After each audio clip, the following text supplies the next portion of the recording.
Please give a big round of applause for RJ.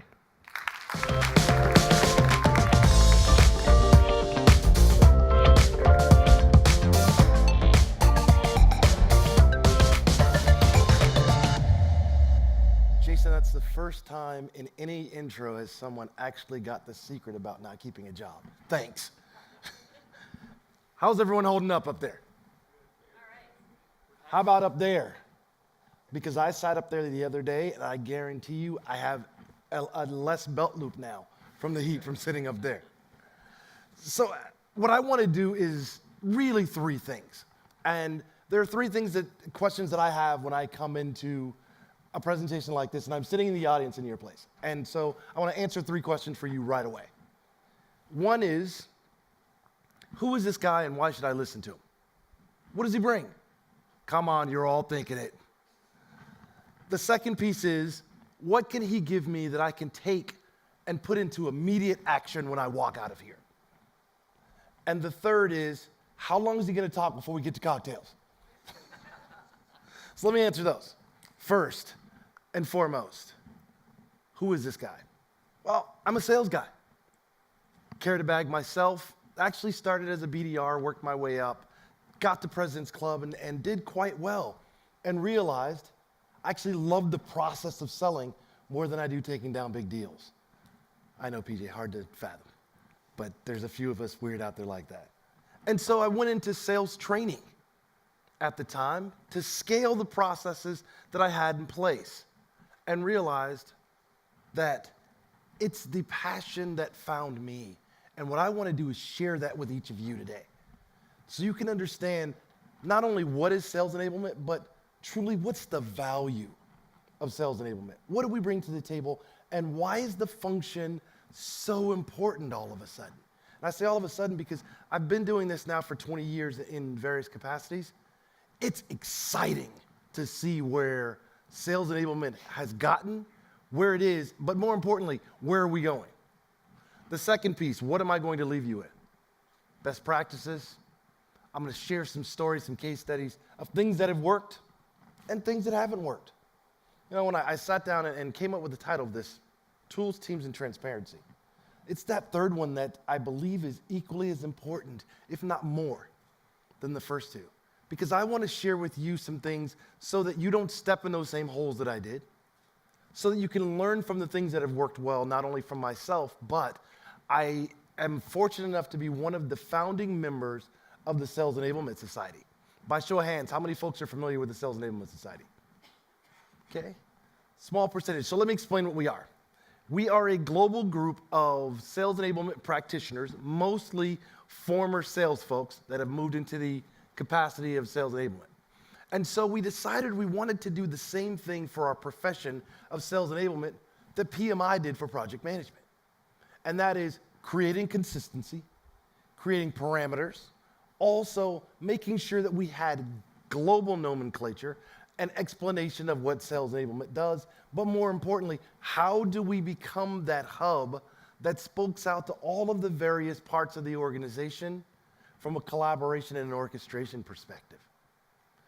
We really wanted to make sure that regardless of what company you are in, and sales enablement means something different in every company, clearly understand that, but regardless of what company you're in, that the value of what you bring to the table is the collaboration between each of those organizations. So I want to talk today about really 6 things. I forgot the third one. How long before you get to cocktails? I've got 60 slides and I'm not afraid to use them. I would not do that to you because that stops cocktails for me too. So what I want to do in all seriousness is really talk about 6 things. First and foremost is, what does sales enablement really do? And that's the question that as practitioners, we have to answer every single day. And it's something different, as I said earlier, in every company, but there are definitely some common components that come into play. Next is, the road to revenue runs through sales enablement. Interesting topic. Why? Because we are not the fixers of broken things. My philosophy is that you train animals and you enable people. So with that in mind, our job is to make sure that the entire company is prepared for change, for growth, and also in times that we are that collaborator that pulls together in times of division. I also want to talk about how we get to that revenue piece and what we do to impact it, and also what we do to influence it as well. Next, I want to talk about transparency. As I said, share a couple of stories, get a clear understanding of where we're going, how we got here, and what we can do to continue to make your companies bigger, faster, and stronger, and more productive. Because at the end of the day, it's about productivity. Then I want to talk about a centralized communication plan. What does that mean? It's all the components that are required to take everything you've heard over the last 2 days and put it into practical application and execution. Then talk about the pillars of success. Not just my personal, but I actually pulled together a quorum before I came in of some of the folks in the Sales Enablement Society. And I want to share the common themes that came back around how we can make you most successful and how we can team to do this. And then finally, we've heard phenomenal content over the last 2 days. Everything from roadmap of where we're going. We've heard about motivation. We've heard about win stories. We've heard from customers. We've heard from partners. Single plan here is to tie all of this together. But because I've sat on that side where you are, the one thing that I really have been discouraged about is going to these conferences, getting great information, but no one tells you now what. What do you do with it? How do I turn this into action? Well, I'm sure I'm not the only one frustrated by that, so I don't want to be one of those guys on that list when you leave here. So my job is really to make sure that I give you some actionable steps. So let's start with, what does sales enablement really do? And by definition, according to the Sales Enablement Society, it's about getting sellers in the right conversations, the right time, the right way, that ultimately leads to increased productivity and revenue. Let me repeat that last piece. Increased productivity and revenue. Otherwise, we're IT, and I mean no disrespect to IT at all. They've saved my career a number of times. But what I mean here is, with IT, they're your best friends when something is broken. Am I right, or is it just me? That's not our goal. Our goal is to weave enablement throughout the fabric of the company so that we are prepared for when those things do go wrong, because they're going to happen, invariably. Regardless of how successful your company is, there are going to be challenges. And they could come from competitive, it comes from internal politics at times, it comes from the natural maturation cycle of a company. So inside of that sales enablement, I believe there are 3 components.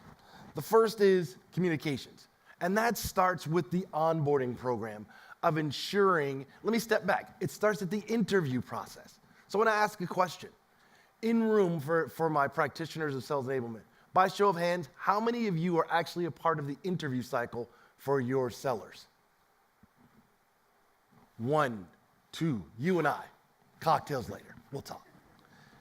I believe that in every company, the head of sales enablement should be a part of that interview process. And why is that? Because of a number of reasons. 1, we have a different set of lenses. 2nd, our BS filter is a lot higher. And thirdly, we are looking at the propensity for long-term success of these sellers. We know what the roadmap looks like, so we can ask those questions right away to understand if we are hiring the right people. Now, we all talk about ICP, Ideal Customer Profile, right? I want to interject a new acronym because we don't have enough acronyms in the world. IEP, the Ideal Employee Profile. Because as your company grows, and as you mature, and as the competitive landscape changes, I guarantee you, the type of seller that you hire in early stage of your company, as you mature and grow, that will change as well. You know, whether you're initially a volume velocity sell, so you need someone that can get those transactions through, and as you grow into that enterprise space, it becomes what? More of a relationship sell. So you've got to make sure that as you are growing, you are adjusting not only your hiring cycles, but also that IEP along the way that it's iterated. What does that mean? Working closely with HR to understand not just the hiring roles and profiles and job descriptions, but really job definitions and how that's changed. It's beyond just responsibility. It's about what are they going to do to add to the overall success of the company, and where does that individual fit in? The next piece is around collaboration. And that, to me, is taking all of the legacy info from your seasoned sellers and making sure that that spreads across the organization. Look, there's going to be churn. People are going to come and go. Careers are going to shift. The key here is how do we harness that tribal knowledge? How do we harness some of those best practices? How do we harness that content that as folks move outside of the company, we don't lose that? You know, great tools that we've talked about over the last 2 days, excuse me. But it's beyond just the tools. Because sales enablement, we're in the human business. So how do we make sure that we are working with those seasoned legacy folks to, one, help them groom the newer folks that are coming on in the new hire positions, but also to make them feel valued so that they are adding to the success of the company in a capacity beyond simply revenue. Because certainly most sales folks are coin operated and they're driven by revenue, but not all. So it's understanding how to tap into all of those different avenues of success and also motivation beyond just the revenue piece. And the final piece is orchestration. I believe that sales enablement, we are the translators of dialects and languages. So let me explain that for you.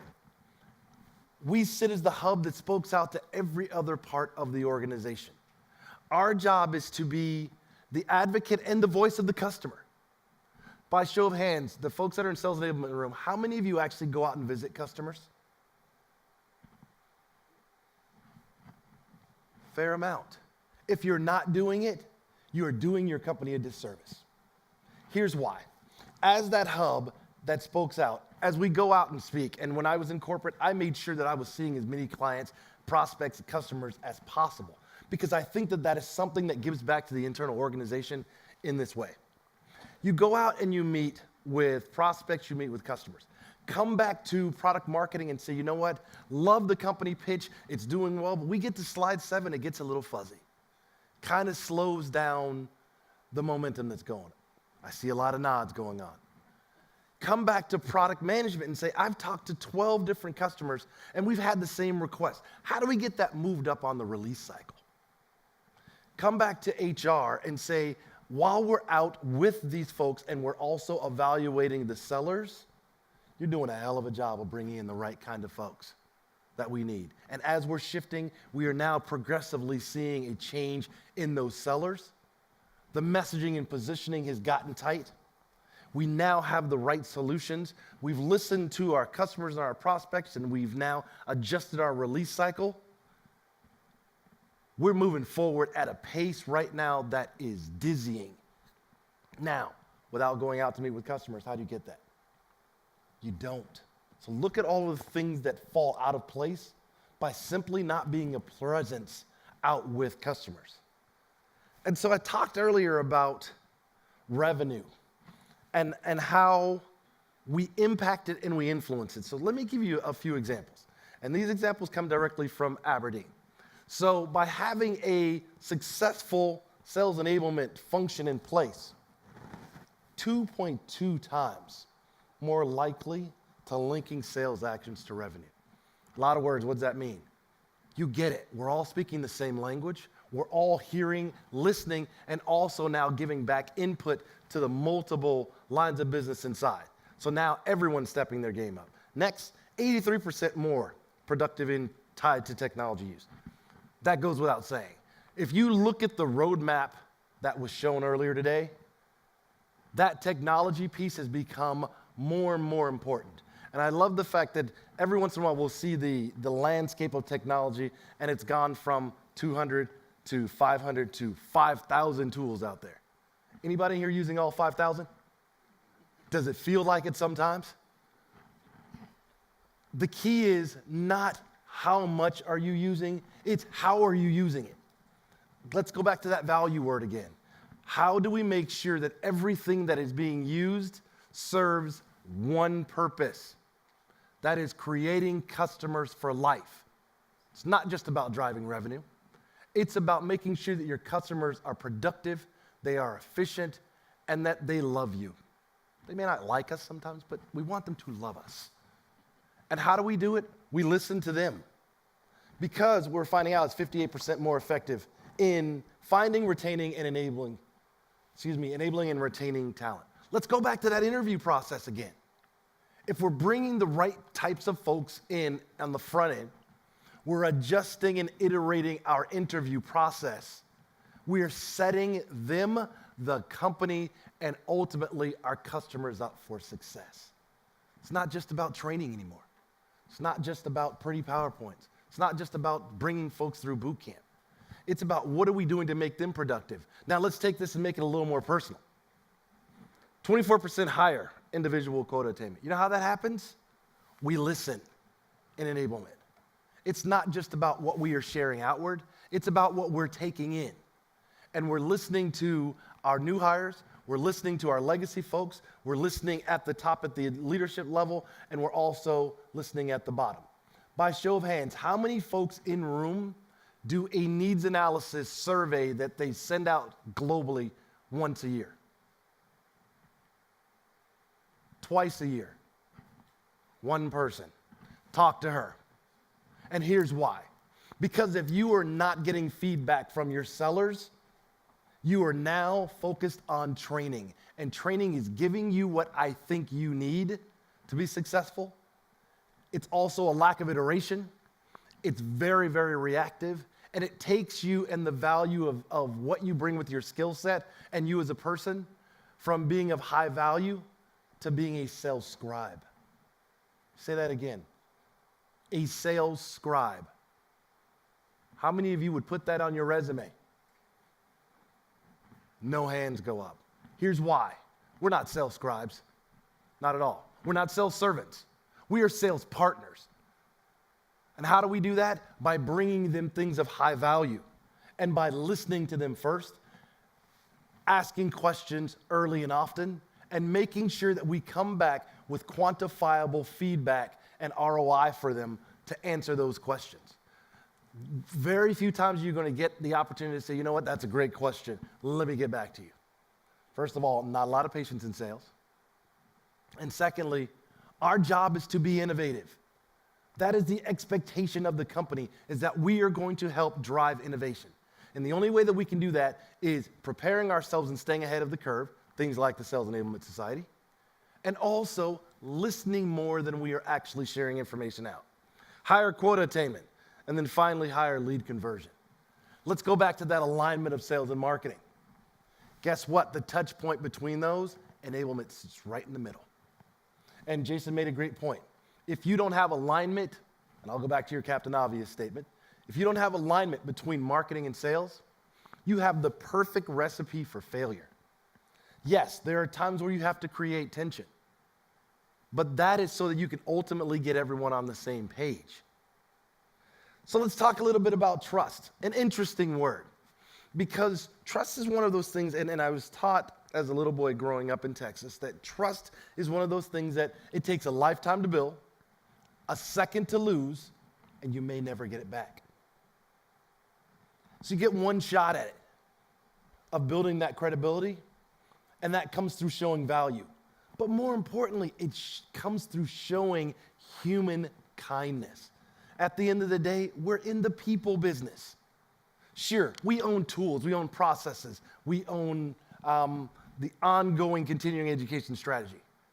But at the ultimate core of existence of sales enablement, we own making people successful. That's our job, is to make everyone around us bigger, faster, and stronger. So I'm going to give you some best practices that I've used, some things that have worked well. One of them is setting a clear objective. Show of hands from the sales enablement and marketing folks. How many of you actually have a written charter that you shared internally with your company of what your role is? 1, 2 people. We got to get higher on this scale now, people. Got to get beyond 2. I know we're out there. You know why it's important to have a charter? Two reasons. One, it sets up a clear understanding of consistency across the lines of business. But equally as important, it also outlines to the other lines of business what we don't do and what we're not responsible for. That's not my job. That's not what I'm saying.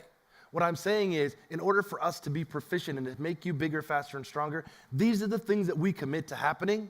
These are the things that we are going to put a stake in the ground.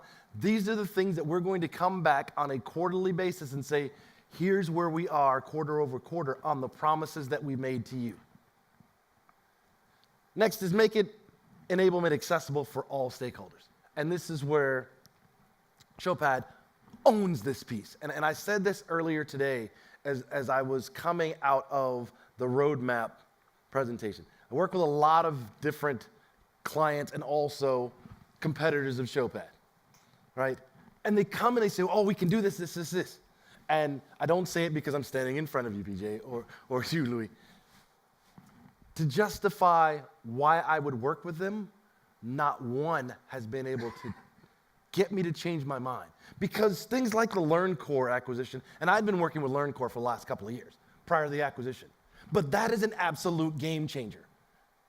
Just in its current state. The direction that it's going forward is almost frightening. And I say frightening because of how much you're going to be able to enhance the productivity and the humanness of your customers and your prospects. This is not just a game changer. I tweeted it out earlier today. You have completely flipped the landscape now. Why? Because you now have a runway that you can do one of two things. You can extend it, or you can stand still and hope that everyone doesn't get to you. And if anyone's seen any of my tweets, and they've seen any of my LinkedIn posts, simple hashtag, hope is not a strategy. And I know from the leaders here, there will be no standing still. No grass will grow under their feet. They will continue to innovate and move forward. But they need your input to do that. They need your feedback. They also need to understand what's working well and what's not working well so that those can be adjusted. Next is empower sellers by being buyer-centric. And we all talk about sales stages, sales process, sales methodology. Honestly, customers don't care about those things. They care about the buyer journey. Where does all of those pieces fit in to making them more successful? We say upwards of 75% now have gotten to the buying stage before they even talk to someone. These are folks that are savvy, that are prepared, and sometimes they may be more prepared than you. So you've got to come in and make sure that you are asking the right questions of them, and those questions all begin with, how can we help you be better? Adopt sales enablement as a corporate mindset. It cannot be training only. Enablement has to be woven into the fabric of the company from the onset of, as I said earlier, hiring all the way through that continuing education piece. It's critical that if the company doesn't buy into it, why would the sellers? And we're talking about trying to maintain those key sellers. It starts here. Make things transparent, integrated, and most importantly, measurable. There was a time where we could come back and say, we've ran this many workshops. We ran these many people through a certification or accreditation. We had this many boot camps. When I was at Marketo, I had to provide ROI justification on a quarterly basis to the board of directors for Vista. Why? Because those stats don't matter anymore. Now it's, what are you doing to trim time to first close? What are you doing to enhance the funnel? What are you doing to also raise up attachment rates with your partners? Doesn't sound like training anymore, does it? No, now it's really about how are we driving that productivity? Either doing one of two things. We're either helping to decrease pain, increase productivity. Because regardless of what you sell, whether it's flip-flops and umbrellas, doesn't matter. It's one of those two things, and that's why buyers buy, unless things have changed. Let me give you an example. It's raining. I've got an umbrella.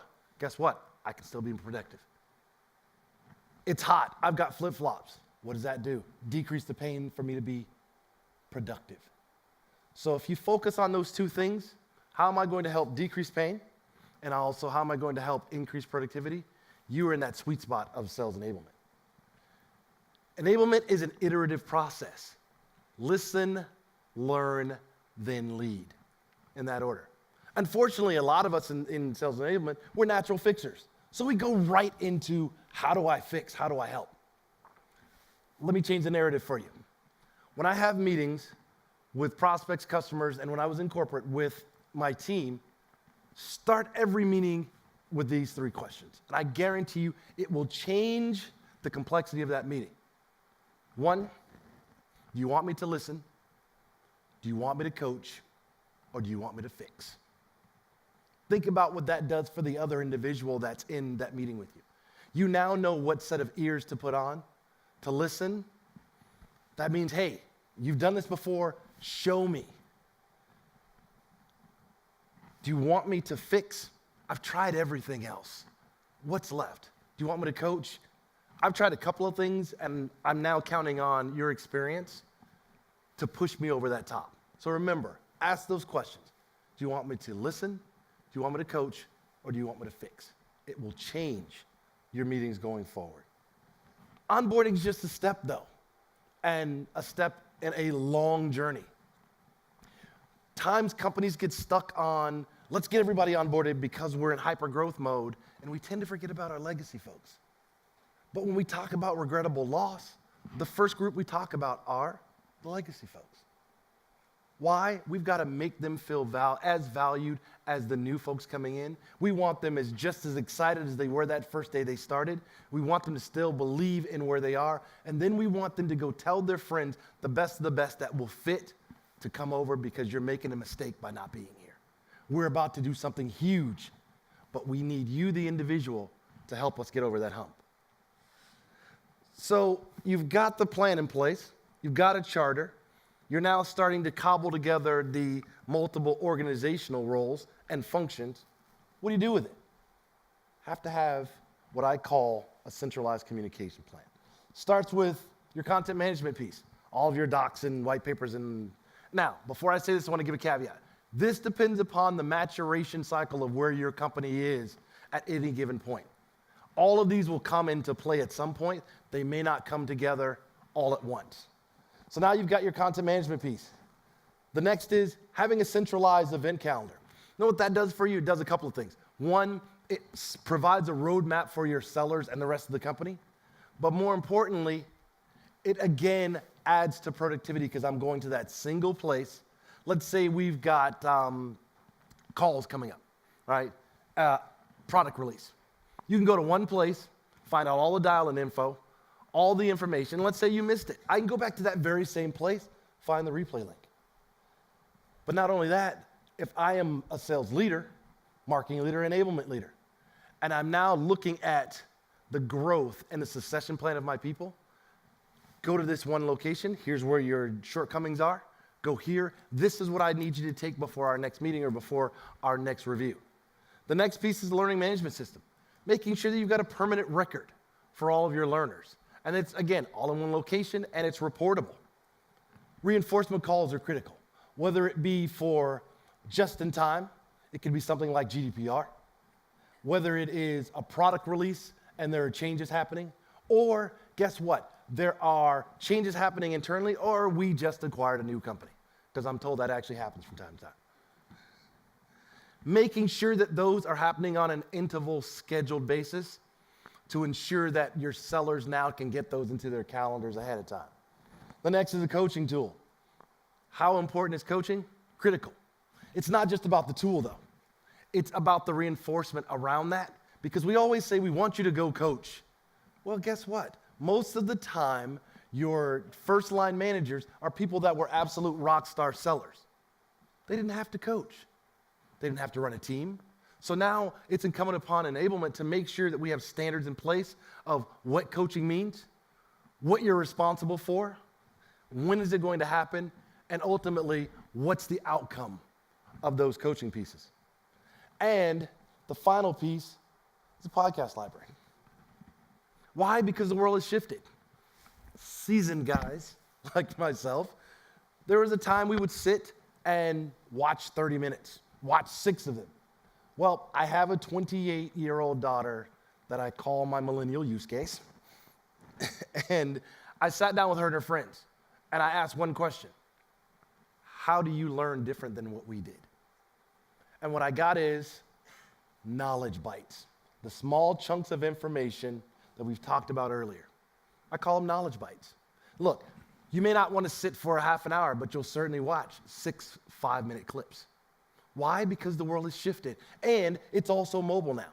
We want you out moving around, and it's a great use of your time. Let's say you're out at the gym or you're out on a run. It's an opportunity for just-in-time training. It's also an opportunity to refresh and learn something new in a very short burst that you can hold on to in your mind that will not run away from you. But more importantly, again, a single location where you can go back and hit that information when it's needed. So talk a little bit about transparency, and I'm gonna go through this relatively quickly. Some other best practices. Start with that buyer's journey and end with the buyer's journey. Everything you talk about, everything you do should be about your buyer. Because without them, it's pretty obvious, we don't exist.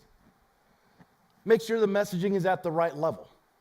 Start as high as possible and make sure that you get buy-in because it's a whole lot easier to sell down than it is to sell up. Keep an open mind because the only thing that's going to be constant for a while is change.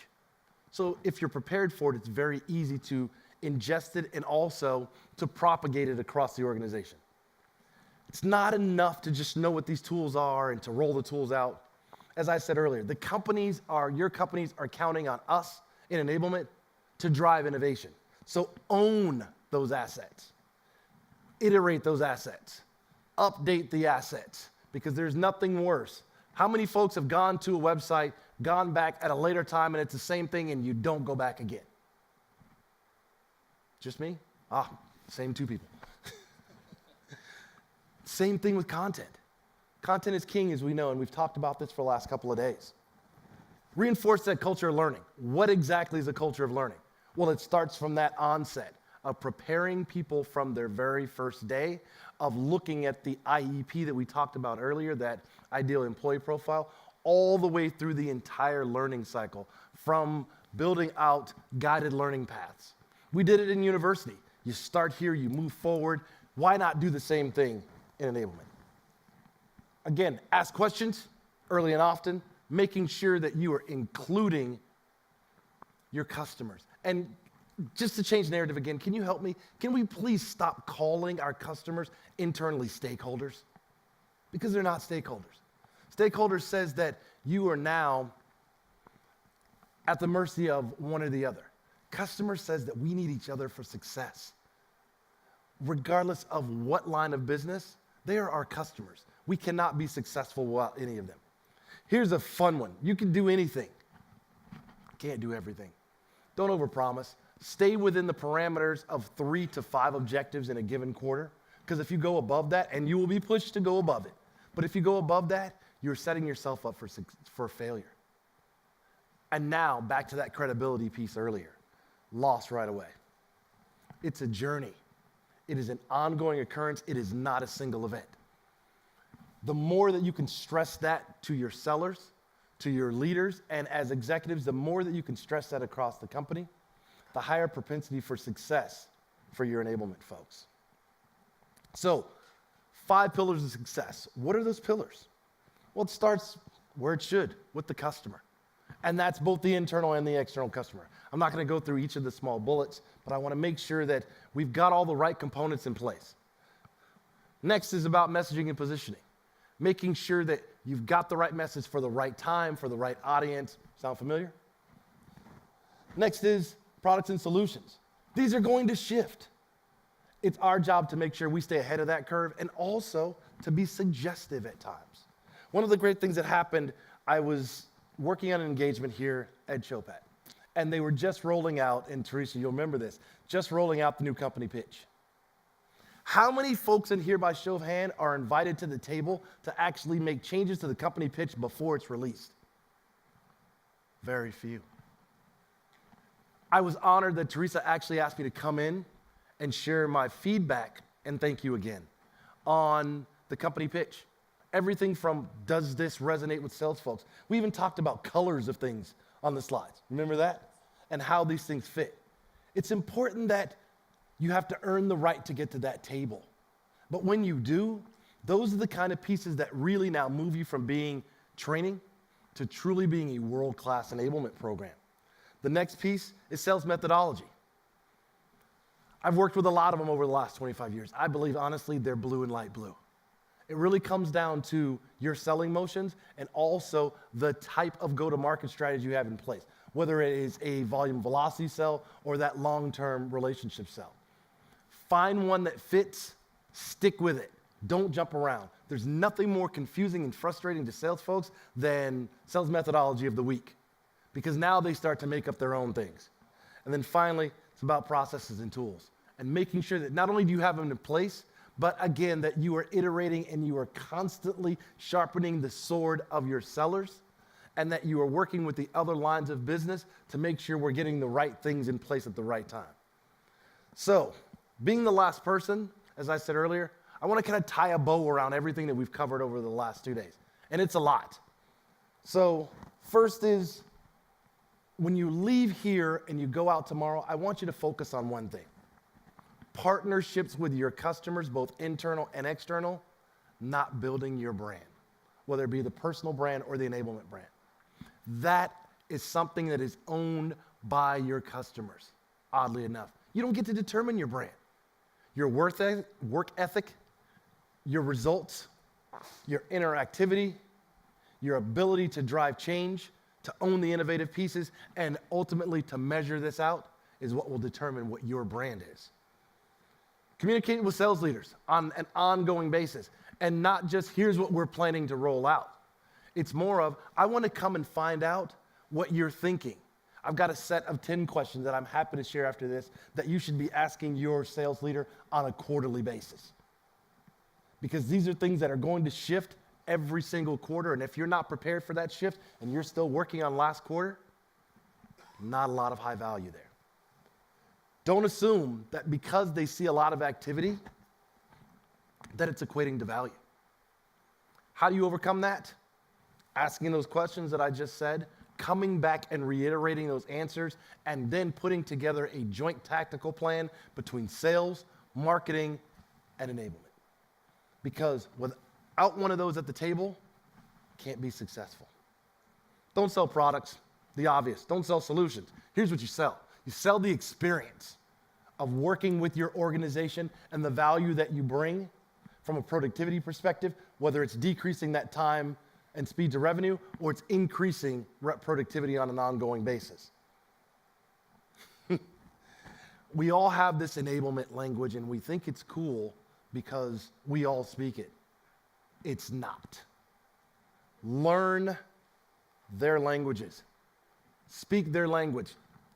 There's not a lot of value of coming in and using acronyms and using various words that mean nothing to them, because all it's doing is decreasing your value internally. First line managers, that is where the rubber meets the road. We can give you the best, highest world-class enablement program, processes, tools, etc. If the adoption and the execution is not owned by the first line managers, it dies. It goes away, and it serves no purpose. Get to know those first line managers. Get to know them personally. What's their favorite cocktail? What do they do when they're away? Why? Because ultimately, all of that will come into play at a later date. And as I said earlier, we're in the people business. Get to know your customers. We do it with our external customers. We always say we need to know them better than they know themselves. And I've often wondered, why don't we do the same thing with our internal customers? Why would we not understand who they are as people first, and secondly, what they bring to the table?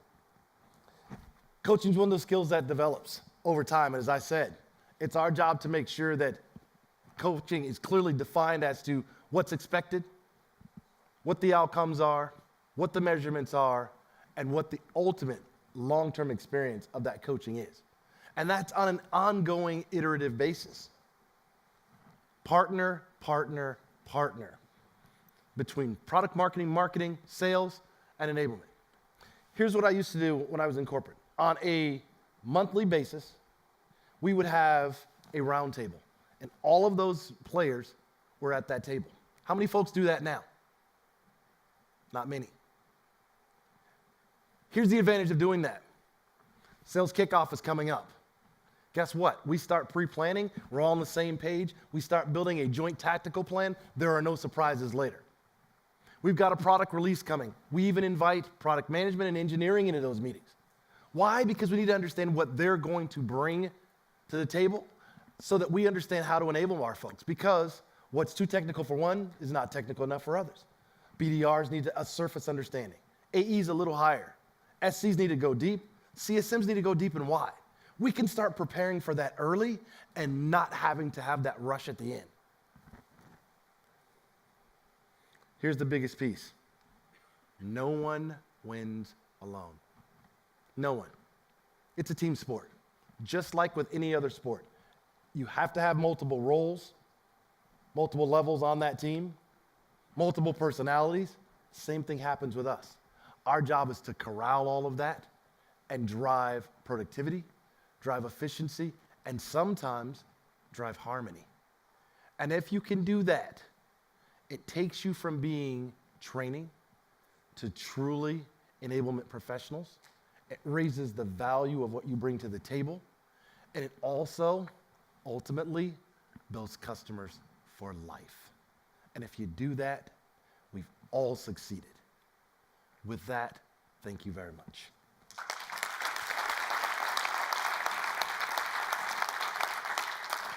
Before I go, I want to see, are there any questions or any clarification that came from this? At all? Do we have the... Okay, I want you to do one thing for me. Everybody stand up.